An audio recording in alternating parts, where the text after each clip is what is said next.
Okay, so you want to raise funding and you need a pitch deck and to be able to pitch effectively to do that. I've invested in several companies as an angel investor. I'm an LP in a couple of venture capital funds, and I've seen thousands of pitch decks. So I'm going to give you my best advice in a short amount of time as I can to help you on your way. First, there's 4 things you need to be thinking about. You need to be clear, credible, contagious, and capitalist. That is what your aim is. Being clear. It shouldn't be confusing. People should know exactly what you're building. They should know exactly what every slide in your deck means. If you're confusing them, you've lost them. They're not going to invest. Credible. You've got to prove you're the type of person that can build a successful company they want to invest in and they can make money off of. And this is through your background. This is through the different areas. Third, contagious. They need to understand that this is an idea that's going to spread. This is an idea that's going to go incredibly well. They want to be feeling that energy. They want to see you, and if they can get that energy from you, they think other investors are going to get that too. They think customers are going to get that too. You can feel the excitement in my voice, right? That's what you should be making them feel like. You should be making them feel like you've got an idea and you're the type of person that's going to make them have something which goes viral. The 4th part, capitalist, is really important and people forget it. You've got to make them money. You can have the best idea in the world. How is it going to make them money? Because as an investor, their job is to make a return. Especially if you talk to venture capitalists, their job is to make money for the people that invest in them. If you can't prove that in your deck or you just gloss over that, they're not going to be interested. Their job is to make money. So remember, keep those 4 clear things in your brain as you go through this process. And when you're assessing whether or not you have a good pitch or a great pitch, that's what you need to be assessing against. At the earlier stages, the most important thing is a team. They're investing in you. Can you make this happen? As you get further on, the data becomes more important. Once there's more data in play, so what's your traction, what's your revenue, how quickly you're growing, at the later stages, they're going to assess much more on that because your credibility at the beginning is usually based on your past or what you've started to build. But once the actual data is there, that's going to take precedence. So I think a lot of pre-seed founders get this wrong, is that they're pitching their idea, they're pitching their solution. Investors are investing in you, and you need to prove to them that you're the right person. As I go through the slides one by one now, remember that the order should change based on what's the most compelling case for you. If you have 10 million in revenue, completely bootstrapped in 2 months, that's your first slide. Nobody cares about the rest of the slides if you have a killer slide like that. So as you're thinking about this, put the precedence and the order of the slides and the order of your messaging to reflect what is the most compelling thing to the investors on your experience so far. So let's go by the slides. First slide, welcome slide. Simple, clean, what's your name, what's the startup's name, and a one-liner that just tells everything they need to know in a very quick way. From that one-liner, they should know what industry you are, they should know roughly what problem you're trying to solve, and that's the bit that when they refer to you to other people, oh, that company that does whatever, they should be able to tell that just from the front cover. Second is usually the problem slide, so be clear and easy to understand. If people in the room haven't experienced a problem themselves, can you get across to them why this is a really urgent problem? We call it hair on fire problems. It needs to be solved now, and the customers that are going to be facing this problem are going to pay for this solution. Don't be too vague or broad. We're going to revolutionize health. How? What exactly do you mean? We're going to revolutionize banking. Again, what exactly do you mean? How are you going to do that? What part of banking is broken? As you're getting this idea across and the problem across, there's 2 different main mechanisms, right? A really amazing story or a really incredible stat. So whichever one you use, and if you can use both, go ahead and use both. But you don't want to overload it with too many different things. So let's say you've got a story where somebody's really suffering of an issue and it costs them X amount of problems, and you can get that emotional feel, get the person who's listening to your pitch to really feel that pain. Or you can have the stats wise, where maybe it's a stat that shocks people, right? Maybe people don't realize that this many people suffer from a problem. So a classic one in the femtech space, endometriosis, is that for someone like me, because I'm seeing the decks, I'm seeing the news, I can tell that's a huge problem for many women. If you're talking to an investor who doesn't understand that, make sure they know that's a problem. make sure they know there's a big audience for this, and make sure they know it's a problem that needs to be solved. For extra points here, also cover why now. Is it something which has changed over time? Is it something particularly about this moment in time, which means that it can be solved today, or it's worse today than it's been in the past? Next slide is a solution. How exactly are you solving this problem? And it's got to be directly related to the problem you just mentioned. This is the problem, this is the solution. It should be obvious to anybody about why your solution is the solution to that problem. If it's not obvious, if it's not clear, again, you've just lost the investor. That's it, bye. And it should be 10 times as good as anything else that that person can do to solve the problem. You don't want to be a bit better, it's got to be much better, order of magnitude better. And again, what makes it so good is something unique about it. And that takes us to the next slide, the product slide or the features slide, where you go into a little bit more depth and really showcase what makes this solution so unique, what makes this game changing. And again, if they can't tell from that slide why this is game changing, you're done. If you've got a demo here, use it. If you've got screenshots, again, use it, just to make it feel real and tangible. And the screenshots where you've got it, where someone's using it, whether it is like that as well, can really help. If you go down the story route for the problem, you can finish that story off by somebody who's using your product today and what that now happens to them. If you've got patents or you've got some defensibility, again, put that in here. You are the one who's got the patent for this new technology, which is game changing. Next is the team slide. And as I mentioned, in most pre-seed decks, this is the most important slide. They're investing in you, and you just putting logos on there doesn't mean anything. So this team slide, the focus should be on the co-founders.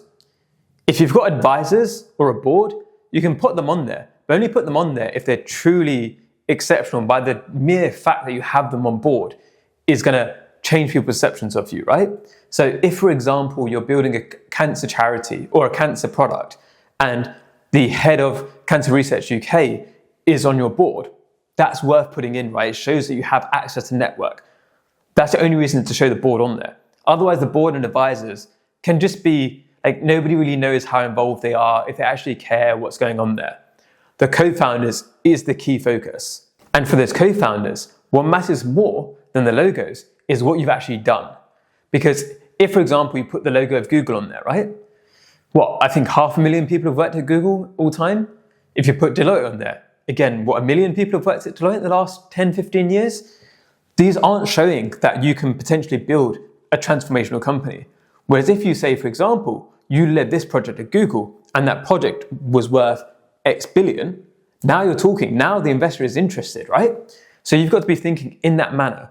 What am I putting on this slide that helps convince the investor I am somebody worth investing in because I have a track record that proves that? So looking at what makes you exceptional, even if it's not in the business space, it could be you're national level sports or international. If you're a former Olympian, the fact that you were able to get to that level showcases grit, determination, discipline, so many important features.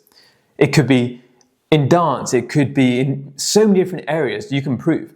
Let's say you're building a cancer startup. Again, don't know why I'm using cancer today, but that cancer, if you were a cancer survivor and you came through that, again, you're proving that you've got real strength in your mentality to get through something like that and keep going and keep thriving, right? You're showing the investors you're somebody they should back. You can add team members to this slide too, but again, only where it actually benefits you. If you were able to recruit somebody who's of really high caliber to work for you, that's a good signal to an investor that these people are willing to give up their really highly paid jobs to back your mission and what you're doing. So team members can be really useful in that sense because you're ticking that box to the investors that you're somebody who can attract high quality talent to work for your startup. Next slide to cover is the traction slide. Now, pre-seed is an interesting game because originally it was supposed to mean that you didn't have any traction yet, you just had an idea and people were going to back you. The reality is that the world is so much more competitive than it was in the past, and with less easy money, with interest rates, all these different things, and with the advent of AI too, means that what investors expect from you at these early stages is now much higher. The only way you get to skip traction is if you're a former exited founder, you help build a scale up or a unicorn or something like that, or you just come from extreme wealth. For most other people, you're going to need to prove traction, to prove that you aren't just asking for money straight away. You've been able to build, been able to dedicate time to this, and you are truly obsessed with the problem you're trying to solve. As a general rule, the less credible you are from your previous experience, the more traction you need to show to get investors. And what does traction mean? The best traction is revenue, and even better in revenue is recurring revenue, where people are continuing to pay and having low churn rates, right? That is really showing investors this is a sticky product that people love. You can show user numbers if it's a more of a free product, testimonials, so if you've got high caliber clients who really love what you're doing, and even if it's a consumer product, for example, if you've built a consumer product for chefs and the top chefs in the world are using your product, that's great, right? It's showing real traction. It's showing that the people that others look up to and people who others will follow and trendsetters, if they're backing you, again, that's a really good signal to investors. If you're earlier stage, waitlists, and again, waitlists are a level below revenue because people aren't actually paying yet. But where people are paying, and if you can have a waitlist where people are pre-ordered and paying in advance, again, really showing the investors this is a hair and fryer problem because people are willing to pay before the solution is even ready. So when you think about traction, awards and stuff like that don't really count, to be honest. What really counts is customers caring about what you're building and customers willing to pay for what you're building. Now we look at market size. And market size for me is one of the most controversial slides because for most people, it's just completely made up and it doesn't show me anything at all because if we look at it, so market size, like what the idea behind the slide is to prove that you have a big enough market that means that the investors can make a large return if you were able to grow and take some of that market. And generally this is presented as 3 different numbers. So that's your TAM, which is total addressable market, your SAM, which is your serviceable addressable market, and your SOM, which is a serviceable attainable market. These numbers are generally so made up that they become almost useless. But let's dive into what they actually are. So TAM is, if you were to overtake the entire segment of what you're building, then that's how much market size there is, right? So let's say you were building trainers and you look at the entire trainer market. So every single person in this world were your trainers, what would the market size be? Your SAM is your serviceable addressable market. So that's looking at what segment are you actually going for. So let's say you're going for luxury high-end trainers. What's the size of that market? If everybody who buys luxury high-end trainers, how much would that be? And then your SOM, your serviceable trainable market, is what do you actually think you can get in the next few years? So if the luxury market for trainers is, making up a number here, let's say it's 10 billion, if you could get 10% of that in the next 5 years, that's 1 billion. Now, in reality, what happens, and this is where people do things in ways which don't really serve them, is you can have different approaches to working out these numbers. So what many people use is a top-down approach. This is where you find the number from a report online, or you look at, okay, this is the size of the market, and then you just do fractions of that to work out your different numbers. What's actually much better, but even very fallible itself, is bottom up. So as we're looking at, okay, this is the size of the population. If this percentage of them bought my product, this is what the number would look like. And that's more reasonable because you're actually going from, okay, how would this look? What would the numbers look like here? And you can kind of prove, okay, let's say I'm building a health tech device, a wearable. You're then working, okay, my wearable costs this much, and then you're trying to work out what percentage of people will potentially wear that wearable, and that's the size of your market. The whole point of this slide is just to prove that your market is big enough, right? Nobody's really gonna go too much into the details, but you are gonna be questioned if it seems like you're doing something unreasonable. Because what I often see, for example, is somebody's building something in fintech, and they say the total size of the market is 100 trillion, and it's like, well, you're not really targeting anything to do with most of that, and it just becomes a bit unreasonable, right? So where you can have it more grounded, more reasonable, the better.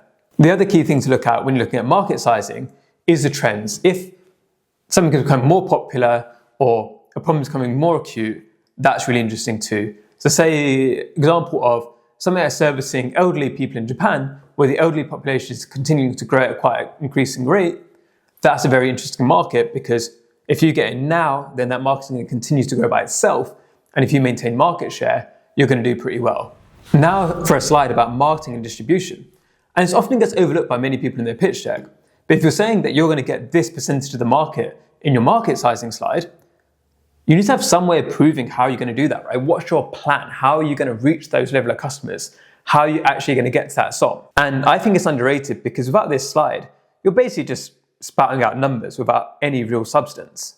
So it's looking at what sales channels are you going to use, have you used them effectively so far. If you're looking at CAC, for example, you can increase this here. So CAC is customer acquisition cost.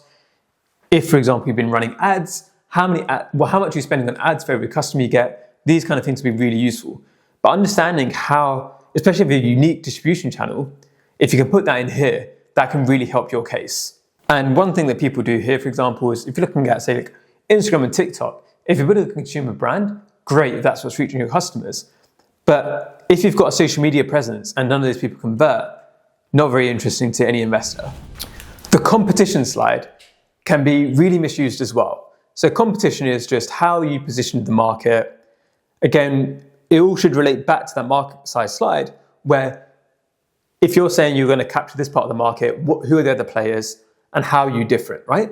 So when looking at competition, what people tend to do is either two things. Either they have the XY axis like that, and they're in the top corner, they're the best, obviously, or you have a table where you're talking about different features. Now, what really matters to investors here is actually not that you're better than everybody else. It's that you're different, that you've got a different angle. That means that you've got a blue ocean, right? Nobody's really servicing that part of the market for whatever reason. The classic one in corporate strategy is Southwest Airlines, where everybody was targeting the high end of the market and Southwest went for the low end and they're able to gain market share there really rapidly. So when you think about competition slide, try to avoid things which are subjective. So avoid that like, oh, best customer service or best speed or something like that, right? Where it can really just vary. What you want to be saying on this thing here is that there are other players in the market, but the way they're positioning themselves isn't the same as how we're positioning ourselves, and we're slightly different. We're going to be more focused on this area, and that doesn't make sense for them to follow because of their niches that they've carved out. The other interesting thing too is that it can be good to have competitors who are in the same space as you, but who you can outcompete. So if, for example, there's other people in your particular area, but in the consumer brand area, let's say, there's people with different smaller brands, but then you're somebody who's got 10 million followers on Instagram, then even though there's other players in that market, you can crush them. And why it's good to show you've got competition, it shows that there's demand for this area. Because if nobody's ever thought of your idea, then the investor will think, well, what's going on here? Is it not a good market? Is there something wrong with it? Why haven't other people tried it? And the hope is that other people have tried it and failed, but it's because they don't have the skills and the competency that your team has. Next, we have business model. So quickest way to look at this, we've got another video on this channel about business models, and you've got 9 that come from YC, Y Combinator, so one of the world's greatest accelerators. And try not to reinvent the wheel here, right? What's your business model? How are you going to make money? What's your pricing? Why have you chosen that pricing? So this is the key thing about business model. It's not just about how you're going to make money. It's about why you're making money in that way. And expect to get a question on that by the investors. If you're saying you're going to charge this amount, you've got to work out why am I going to charge that amount? And you can simply say, we're doing this research at the moment, we're talking to customers, we're looking at the competitive and other brands in this market, and we think we can charge this because of this reason. But expect when you put the revenue model on here for those numbers to be crunched and for investors to look at this as, does it seem reasonable? Do I think, okay, they've said this, can this actually make money or not? Revenue forecasts are something which are included by many founders, but any investor who's worth their salt will know that at the early stages, it's meaningless because there's so much uncertainty. So you can include it if you want, or you can put it into an appendix. But revenue forecasting is so inaccurate, but what it can do is open up to questioning. We have to defend, why did you say that this is where you're going to get to? The final slide, and the most important slide, is the ask. How much money are you looking to raise?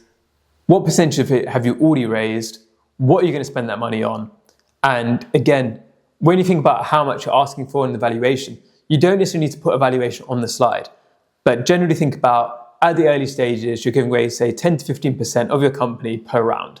So they can backwards work out what the valuation is of that. And if you talk to a venture capitalist, for example, generally you're going to be a price taker, not a price maker. Unless you're a really hot round where you can have different offers and you can choose which one is best for you.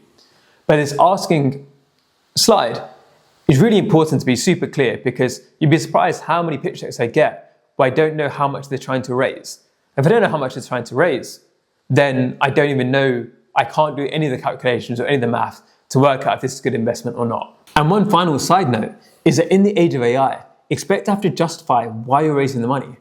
Because if you say, okay, we're going to raise this amount of money because we need to do this to hire people, could you use AI? Well, how are you using AI effectively? And founders are increasingly asked questions on this because you want to try to increase the revenue per employee as much as possible. You're also going to be questioning your own salaries. If you've put in their staff costs and you're paying yourself $200K a year at pre-seed before you've got any revenue or any customers, you're going to be laughed out the room. And in the past, I've rejected founders because of this. If I know that they're asking for huge salaries, but they haven't even proved their product yet, then what you're trying to show is that you're going to be taking a below market salary because you believe in the upside of this, which makes it worth your time. If you don't think it's worth your time, you're going to want the biggest salary possible in order to get there. At the same time, this doesn't mean starving, but it means putting in realistic numbers so that they can say, okay, that's a reasonable amount to pay them, and we believe in you enough to do that. And come back to those 4 things I said right at the beginning of being clear, credible, contagious, and capitalist. If you can do those 4 things, you're in. So best of luck with your fundraise, and I hope this was useful. Check out the other videos on this page if you want to learn more, and subscribe for future videos.